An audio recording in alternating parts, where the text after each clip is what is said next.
हम लोगों ने सेट्स चैप्टर 11th का शुरू किया था, तो उसमें बहुत सी चीजें हमने बताई थी। सेट क्या होता है, डेफिनेशन बताया, then how the sets are being written, different ways how to it is being written, then element क्या होता है, and different types of sets बताए थे हमने, जैसे नल सेट बताया, सिंगलटन सेट बताया, इक्वल सेट बताया, यूनिवर्सल सेट बताया, right, and finite and infinite sets बताया, even subsets also I have to, and what is the complementary of the set, all those things I have explained in the first video if you look at. Then अभी exercise 1.1 of NCERT book, उसमें से हम selective questions कर रहे हैं, rest of the questions are easy one, so you can write wherever I feel that okay कुछ questions करने चाहिए, ये थोड़ा सा complicated दिख रहा है, तो वैसे questions हमने take up किए. तो exercise 1.1 question number 2, 3, 4, 5 like this. So question number 2, solutions I will give you. You see, let A, it is set 1, 2, 3, 4, 5, 6, 6 elements are there, 6 members are there in this set. इसमें insert the appropriate symbol. This is symbol for, it is the element of और member of. ये हमने आपको बताया है, आपको याद होगा तो वीडियो आप देख लेंगे previous one. And this tells that it is not the member of. In the blank space, यहां पर जो स्पेस दिया गया उसमें ये दोनों में से साइन रखना है. So it is very easy. 5 इसका एलिमेंट है कि नहीं? Yes it is. तो हम कैसे लिखेंगे? फर्स्ट का आंसर क्या लिखेंगे? 5 is the element of A. Symbol कौन सा आ गया? ये आ गया. इसी तरह से दूसरे को देखेंगे, second one. Questions are easy, लेकिन कुछ क्वेश्चंस हम बना के देंगे तो you will gain confidence. So second 8 इसका मेंबर है क्या? नहीं है. सो क्या लिखेंगे? 8 is not the member of A. ठीक है. अब इस तरह से थर्ड क्वेश्चन देखो. थर्ड क्या? 0 इज द मेंबर ऑफ ए और not. It is not the member. 0 it is not the member of A. And likewise sixth question लिया है, बीच के क्वेश्चन छोड़ दिए हमने, तो आप उसको कर लीजिएगा. 10 is the member of A or not? So 10 is also not the member of A. That is the solution of question number 2 का solution हो गया. 3 देखा जाए. Write the set in the roster form. Roster form क्या होता है? That is a listing method. ये हमने जो लिखा हुआ है, ये क्वेश्चंस किस में दिए हैं? सेट बिल्डर फॉर्म में दिए हैं. इसको अपने को लिस्टिंग मेथड में लिखना है या रोस्टर फॉर्म में लिखना है. तो रोस्टर फॉर्म को हम लिस्टिंग मेथड भी बोलते हैं, लिस्टिंग मेथड भी बोलते हैं, राइट. सो लिस्टिंग मेथड से हमको ये सभी सेट्स लिखने हैं. तो देखिए पहला हमने जो लिया है थोड़ा सा इसमें ट्रिकी है और ध्यान से लिखना पड़ता है. तो ए, ये सेट किस तरह से लिखेंगे? क्या दिया गया है कि x is an integer and -3 is less than x and less than 7. तो हमको इंटीजर्स में वो इंटीजर्स लिखने हैं जो कि -3 से बड़ा होना चाहिए और 7 से छोटा होना चाहिए. वो नंबर हम लिख देंगे. तो देखो -3 से बड़ा पहला इंटीजर क्या होगा? अगर नंबर लाइन आपको पता है तो पहला नंबर क्या होगा? -2 होगा. सो हम लिखेंगे -2. उसके बाद आ जाएगा -1, उसके बाद आ जाएगा 0, उसके बाद 1, 2, 3, 4, 5 एंड 6. अब देखा जाए तो ये सभी इंटीजर्स है. अब हर इंटीजर जो है देखा -3 से बड़ा है, इट इज -2 और 7 से छोटा है. So this will be the roster form for this. समझ आ रही बात? ध्यान से देखो. So then the third one I will take, right? This is the third question. Remaining question I have left. You can do by your own. C एक set ऐसे लिखना है जैसे कंडीशन क्या दिया है? X such that X means उस set builder का एलिमेंट है. एलिमेंट कैसा है? X is a 2-digit number such that sum of its digits is 8. ऐसे 2 डिजिट नंबर लेने. डिजिट नंबर पता है ना, जैसे 13 बोला हमने तो उसमें 2 डिजिट है, 1 and 3. 41 बोला तो 4 and 1. इसी तरह से 2 डिजिट नंबर ऐसे लेने हैं कि उसके डिजिट्स का सम 8 होगा। जैसे 13 लिखा, 13 में डिजिट का सम कितना हो गया, 1 + 3 4 हो गया। इस तरह से ऐसे नंबर देने इसका डिजिट का सम 17 होगा। तो देखो शुरुआत करते हैं 1 से। पहला 1 अगर पहला डिजिट लिया हमने तो दूसरा क्या होना चाहिए, 7 होना चाहिए, तभी दोनों का सम 8 होगा, राइट। अगर पहला डिजिट हमने 2 ले लिया तो दूसरा क्या होना, 6 होना चाहिए, राइट। ये एक बढ़ेगा तो ये एक कम होगा, ठीक है ना। अगर हमने 3 लिया तो ये कितना होना चाहिए, 5 होना चाहिए। अगर ये 4 लिया तो ये भी 4 होना चाहिए। अगर ये हमने 5 लिया तो ये कितना होना चाहिए, 3 होना चाहिए। अगर 6 लिया तो ये 2 होना चाहिए। अगर 7 लिया तो ये 1 होना चाहिए, राइट। अगर 8 लिया तो ये 0 होना चाहिए, राइट। अभी अपने को सिर्फ 2 डिजिट नंबर चाहिए थे, 2 डिजिट नंबर। सो देखिए ये 1 2 3 सभी डिजिट 2 डिजिट है। Even 80 is also 2 digit number. So this will be the answer for this. ठीक है, कंसेप्ट क्लियर हो रहा है, आइडिया आ रहा है ना, चलेगा। सो अभी फोर्थ देखा जाए। फोर्थ क्या है, डी। अब डी एक ऐसा सेट बनाना है जिसमें x is prime number which is divisor of 60। Prime number होना है और 60 का डिवाइजर होना है। तो 60 के डिवाइजर्स पहले देखेंगे और उसमें प्राइम जो रहेगा वो ले लेंगे। प्राइम क्या होता है, which is the number which is divisible by 1 और बाय इटसेल्फ। जैसे 3 है, 3 किससे डिवाइड होगा, या तो इस 3 से डिवाइड होगा या तो 1 से डिवाइड होगा।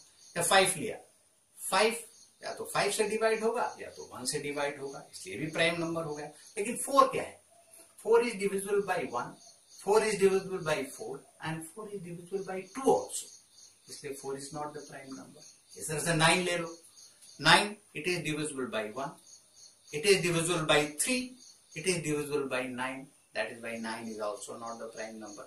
उस तरह से प्राइम नंबर का डेफिनेशन तो आप लोअर क्लास में पढ़ चुके हैं, फिर भी हमने ये रिवाइज कर दिया।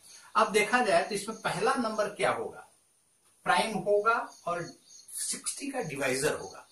तो 1 जो नंबर है, right, 1 is not considered as prime number, ध्यान में रखो।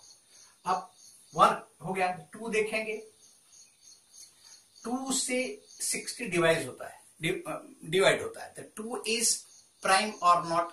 सो 2 is considered as prime number because it is divisible by 2 and it is divisible by 1। दूसरे किसी नंबर से डिवाइड नहीं होता है, even number and prime number. So पहला नंबर हम क्या लिखेंगे, 2 is 3 is also divisor of 60, that is also prime। if you look at 4, 4 देखेंगे तो 4 जो है 60 को डिवाइड कर रहा है, लेकिन 4 प्राइम नंबर नहीं है। 5 देखेंगे तो 5 is also dividing 60, so this will be 5। so 2 3 5 are the elements of this set, right? so this can be done this way also, simply you get the prime factors of 60। so prime factors of 60, how will you get, suppose 60 I am writing, so it will go by 2, you will get 30, then again it will go by 2, it will be 15, then 3 and 5। so 2 2 3 and 5, so 60 can be written as 2 into 2 into 3 into 5। these are the prime factors of 60, means 60 is divisible by these 3 prime numbers। so 2 2 3 4, these are the elements of the sets, so it is twice it is written 2, so we will write only once, and 3 5 will be remaining as it is, right? so these are the elements of the set D।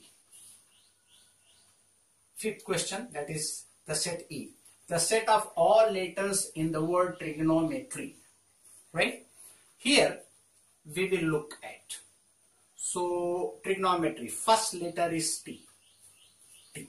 So we will see how many T's are there. So you see this T and this T, I will write only once, then R I will take R. How many R's are there, so 1 2, then I will write I only 1, then comes G, G1, only 1 is there. Then comes O, 1, 2.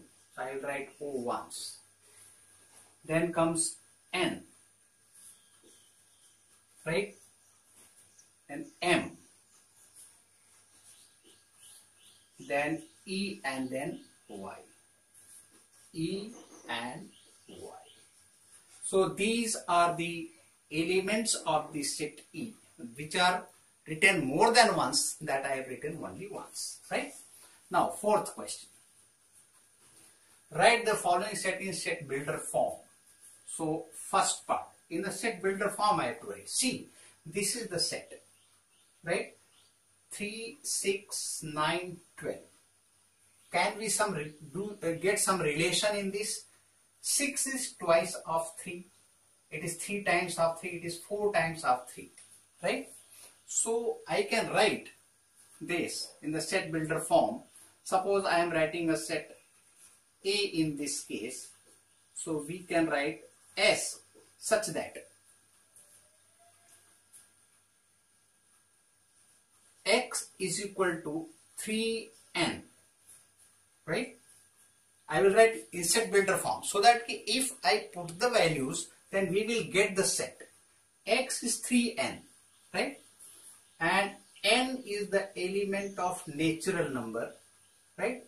And N is less or equal to 4.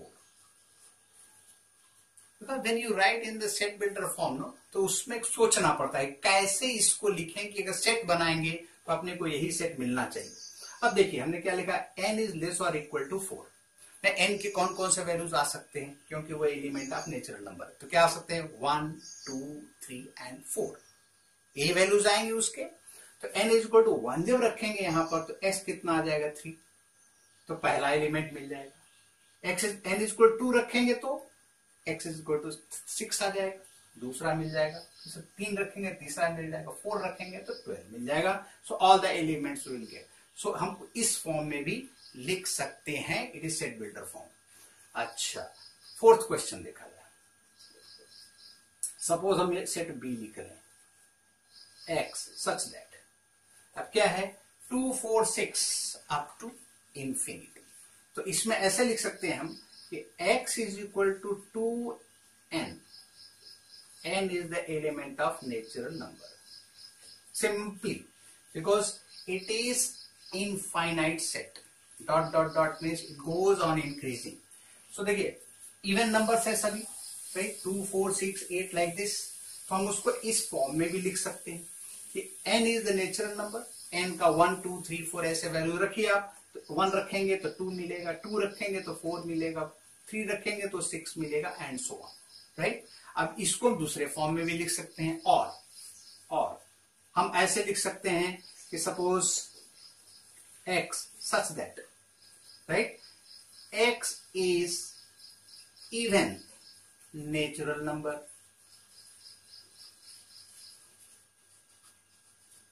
मतलब same set को different form में हम set builder form में लिख सकते हैं. अब ऐसा करेंगे तो कौन कौन से एलिमेंट आएंगे इसमें, 2, 4, 6, 8 लाइक दैट.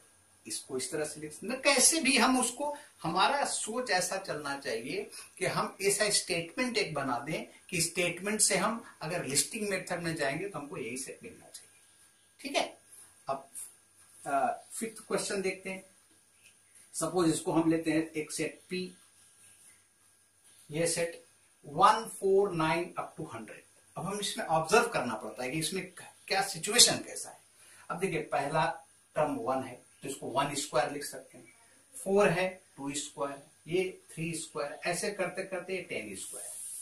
अब इसको लिखना चाहे तो ऐसे लिखेंगे x such that x is equal to n square बोल देंगे, राइट?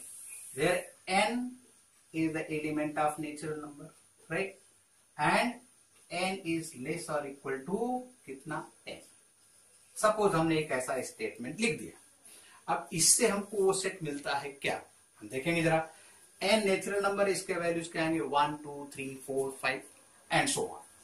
सो n का वैल्यू 10 के बराबर है या 10 से कम है. तो n का वैल्यू 1 रखेंगे तो क्या मिलेगा x इज इक्वल टू 1 मिलेगा, n स्क्वायर लिखा है हमने। 2 रखेंगे तो 4 मिलेगा, 3 रखेंगे तो 9 मिलेगा, 4 रखेंगे तो 16 मिलेगा, 10 रखेंगे तो 100 मिलेगा, मतलब यही सेट मिलने वाला है। ठीक है, so this way set buildup form लिखने के ध्यान से देखना पड़ता है कि कौन कौन से एलिमेंट, इसका कुछ रिलेशन बन रहा है क्या, कुछ हम उसको एक प्रॉपर वे में एक स्टेटमेंट बना सकते हैं क्या, वो ध्यान में रखना पड़ता है। क्वेश्चन नंबर 5 का सेकेंड पार्ट देखते हैं। p इज इक्वल टू, अब इसको अपने को लिस्टिंग करना है इसके एलिमेंट्स को। सो x such that x is an integer lying between -12 and 9/2, right. इसको हम डायरेक्टली भी कर सकते हैं। देखिए -12 के आगे पहला नंबर कौन सा आएगा, तो 0 आएगा। फिर दूसरा कौन सा आएगा, 1, 2, 3 and 4। These will be the 4 elements. कैसे आएगा देखो, अब इसको समझने के लिए इस तरह से कर देते हैं, आपको समझाने के लिए। दिस इज 0 नंबर लाइन एक ड्रॉ कर रहे हैं, इट इज नंबर लाइन, ठीक है। तो ये 1, 2, 3, 4, 5, ये हो जाएगा -1, -2, -3 एंड सो ऑन। सो -12 दिया, तो -12 कहां पर आएगा, यहां पर आएगा कहीं -1/2, क्योंकि उसके नीचे -1, -2 विल गो। एंड 9/2 इज 4.5, तो ये आ जाएगा 9/2, यहां पर कहीं तो भी आएगा। अब इसके बीच में these are the integers, right. क्या लिखा हुआ है, x इज एन इंटीजर, तो -12 एंड 9/2 के बीच में ये इंटीजर्स है, वो हमने यहां लिखा। बात समझ आ रही है, right. See, x is an integer such that x square is less or equal to 4। देखा जाए तो पहला क्या होगा, ये -2 का स्क्वायर करेंगे तो 4 आएगा, +2 का स्क्वायर करेंगे तो 4 आएगा। तो -2 एंड +2 के बीच में जितने इंटीजर्स रहेंगे वो सभी इस कैटेगरी में आ जाएंगे। तो पहला हो -2, then with -1, then 0, that is 1, and then 2। अब देखा जाए इसमें, अभी सबकी स्क्वायर करो, तो -2 का स्क्वायर क्या होगा, 4, सो सेटिस्फाई कर रहा है कंडीशन। -1 का स्क्वायर क्या होगा, 1, वो भी कंडीशन सेटिस्फाई हो रहा है। 0 से condition satisfy, 1 and 2 also. Suppose हमने 3 ले लिया, आगे 3 ले लिया, 3 का स्क्वायर क्या हो जाएगा, 9 हो जाएगा। वो कितना हो जाएगा, 4 से ज्यादा हो जाएगा, वो कंडीशन नहीं चाहिए। -3 ले लेंगे, 9 हो जाएगा। So these will be the elements. तो कंसेप्ट समझने के लिए थोड़ा सा नंबर लाइन ड्रॉ कर देते हैं, उस आइडिया से दिखाते हैं। 0, 1, 2, 3, राइट। -1, -2, सपोज -3। अब क्या बोलता है, x स्क्वायर इज लेस और इक्वल टू 4 है, मतलब कि इस नंबर का स्क्वायर करेंगे तो अपने को 4 मिलेगा, इस नंबर का स्क्वायर करेंगे तो अपने को 4 मिलेगा। अगर इसके इंक्लूडिंग दिस, ये सभी नंबर्स को हम अगर एक सेट में रखें तो उसका जो स्क्वायर आएगा, इन तीनों का लेस देन 4 मिलेगा, इसका 4 मिलेगा। तो टोटल नंबर जो आएंगे -2 to 2, ये हमारा ये कंडीशन को सेटिस्फाई करेगा। ठीक है, सो दिस वे एक्सरसाइज के 5-6 प्रॉब्लम्स आर देयर। तो 5 आई हैव टेकन, और उसमें कुछ चीजें हमने आपको बताई है। सो आगे हम और एक्सरसाइजेस लेंगे इसके, और आगे भी बढ़ेंगे। ठीक है, so I will meet you next time with new video. Till then, all the best, take care of you.